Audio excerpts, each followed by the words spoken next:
Salí de Ensenada poco antes de las 8. Llevaba el camión cargado de material eléctrico rumbo a Caborca, y aunque la ruta era larga, ya estaba acostumbrado a manejar solo durante horas. Me sentía bien, fresco, incluso con ganas de llegar antes de lo previsto. A esas horas, la carretera aún mostraba un poco de luz azul en el cielo, un último respiro antes del desierto absoluto. Fue después del primer retén militar cuando lo vi por primera vez, un sedán negro, viejo, con las luces bajas y una calcomanía descolorida en el vidrio trasero. Lo noté porque no me había cruzado con ningún otro vehículo en casi 40 minutos, y sin embargo, de pronto estaba ahí, en mi retrovisor. No me pasó, no se quedó atrás. Simplemente se mantuvo a una distancia incómodamente constante. Reduje un poco la velocidad para dejarlo pasar. Nada. Aceleré suavemente. Siguió detrás, sin aumentar la distancia. Empezó a parecerme raro, pero intenté no darle demasiada importancia. Tal vez era alguien nervioso por manejar de noche. Pasó más de una hora y el coche seguía ahí. Tomé la desviación a San Pedro, donde sabía que había una gasolinera vieja. Paré para cargar un poco de diésel, estirar las piernas y confirmar que no estaba perdiendo la cabeza. Cuando bajé del camión, el sedán pasó lento frente a mí. No se detuvo, solo siguió derecho, pero bajó la velocidad, lo suficiente como para mirarme, o al menos eso creí. El vidrio del conductor estaba tan polarizado que no podía ver adentro. Levanté la mano, como para preguntar si necesitaba algo. No obtuve respuesta. El coche se detuvo unos segundos más adelante, con las intermitentes encendidas, y luego arrancó bruscamente. El chillido de las llantas en el asfalto vacío me dio un vuelco en el pecho. Volví al volante un poco más tenso, pero aún no sabía que el verdadero viaje no había comenzado. No era una persecución, no todavía, pero esa sensación en el estómago, ese nudo, ya me decía que lo que venía no iba a ser normal, y no me equivoqué. Pasaron 15 minutos antes de volver a verlo. Tomaba una curva cerrada cuando las luces altas de un vehículo iluminaron mi retrovisor de lleno. Me encandiló tan fuerte que por poco pierdo el control. Frené un poco, bajé la velocidad, esperando que me pasara, pero no lo hizo. Otra vez estaba ahí, el mismo sedán negro, mismo silencio, mismo control enfermizo sobre la distancia entre los dos. Era como si supiera exactamente cuánto acercarse para incomodarme, sin volverse una amenaza directa. Hasta que lo fue.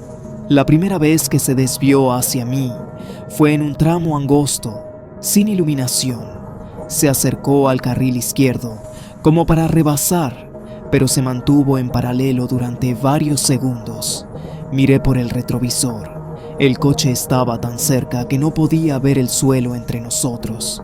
Luego giró ligeramente hacia mi lado, rozando la línea divisoria. Fue tan sutil que casi lo dudé, hasta que lo hizo otra vez, más agresivo. Clavé los frenos, dejándolo pasar. El sedán se adelantó unos metros y se detuvo en seco en medio de la carretera. Frené de golpe. Las llantas de la caja chirriaron y sentí como todo el peso me empujaba hacia adelante. Toqué el claxon. Ninguna reacción. Me bajé del camión con la linterna en mano, dispuesto a enfrentar lo que fuera. Caminé hacia el sedán. No había sonido, ni movimiento, solo el calor del motor encendido y un ligero olor a metal caliente. Cuando llegué a la puerta del conductor, me incliné para mirar dentro. Estaba vacía.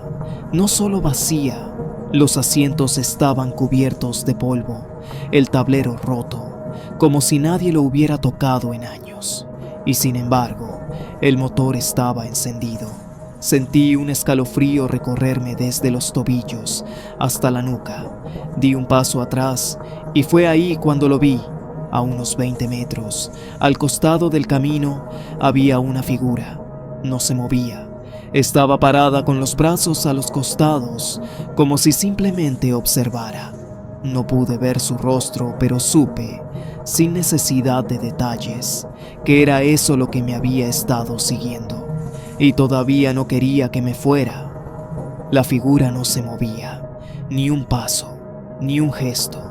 Solo estaba ahí, de pie, recortada contra la oscuridad del desierto, como si siempre hubiera pertenecido a ese lugar. Apunté la linterna hacia ella, pero la batería empezó a parpadear justo en ese instante. Un segundo de luz, y luego la nada. Di media vuelta y subí de nuevo al camión, con el corazón martillando contra mis costillas. Cerré la puerta y aceleré sin mirar atrás.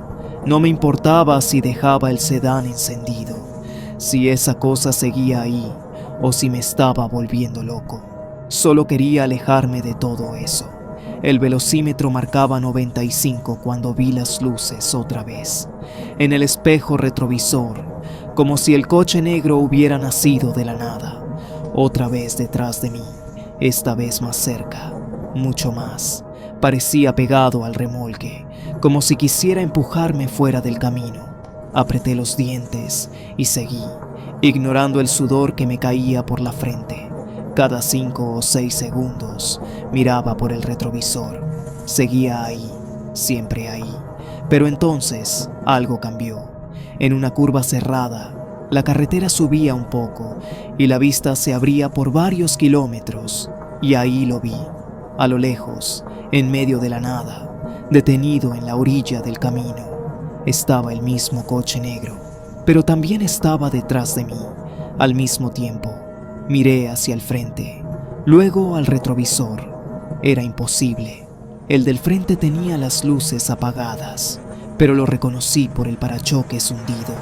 El de atrás, en cambio, tenía las luces altas encendidas, tan brillantes que parecían faros de estadio.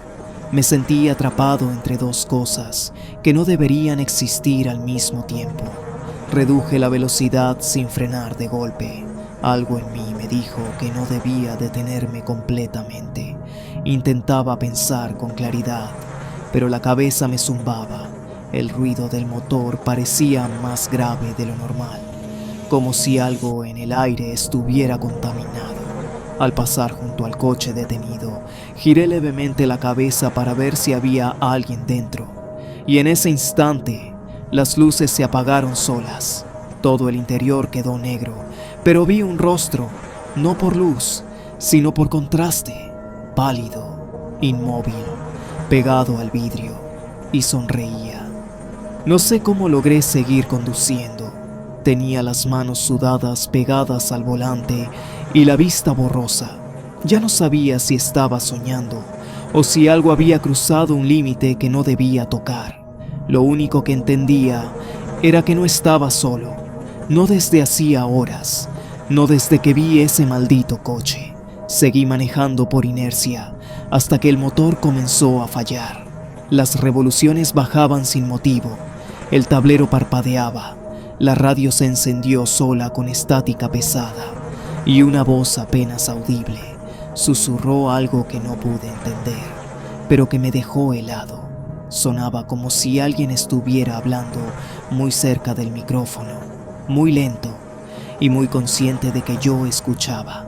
El camión se detuvo finalmente, como si se rindiera también.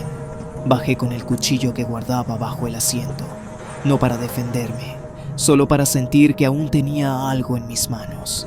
A unos metros, entre los matorrales, el sedán negro estaba ahí otra vez, sin motor encendido, sin luces, sin sonido, como si el desierto lo hubiera escupido frente a mí por última vez. Me acerqué, con los pasos clavándose en la grava. La puerta del conductor estaba abierta. Dentro, polvo, oxidación. El aire olía a metal podrido y a tierra seca. Ningún alma. Pero sobre el asiento del copiloto había una libreta, vieja, con manchas de humedad y hojas desgastadas. La abrí. Había fotos, copias mal impresas en blanco y negro. Rostros jóvenes, nombres anotados a mano, notas periodísticas recortadas. Todas hablaban de desapariciones, de cuerpos hallados en la carretera, de reportajes inconclusos. Detrás de mí se escuchó un crujido. Me di vuelta y vi 3 figuras paradas en la orilla del camino. No se movían, solo observaban. Uno de ellos levantó el brazo lentamente y señaló hacia el cerro. No hablaban, pero entendí. Caminé en esa dirección, sin saber por qué. Solo seguí. A unos 20 metros, entre piedras y tierra removida, los encontré. 3 cuerpos, enterrados a medias, ropa rota, cables, cámaras rotas, mochilas con identificaciones dentro, los mismos rostros de las fotos. Horas después, cuando llegaron las patrullas, les conté todo.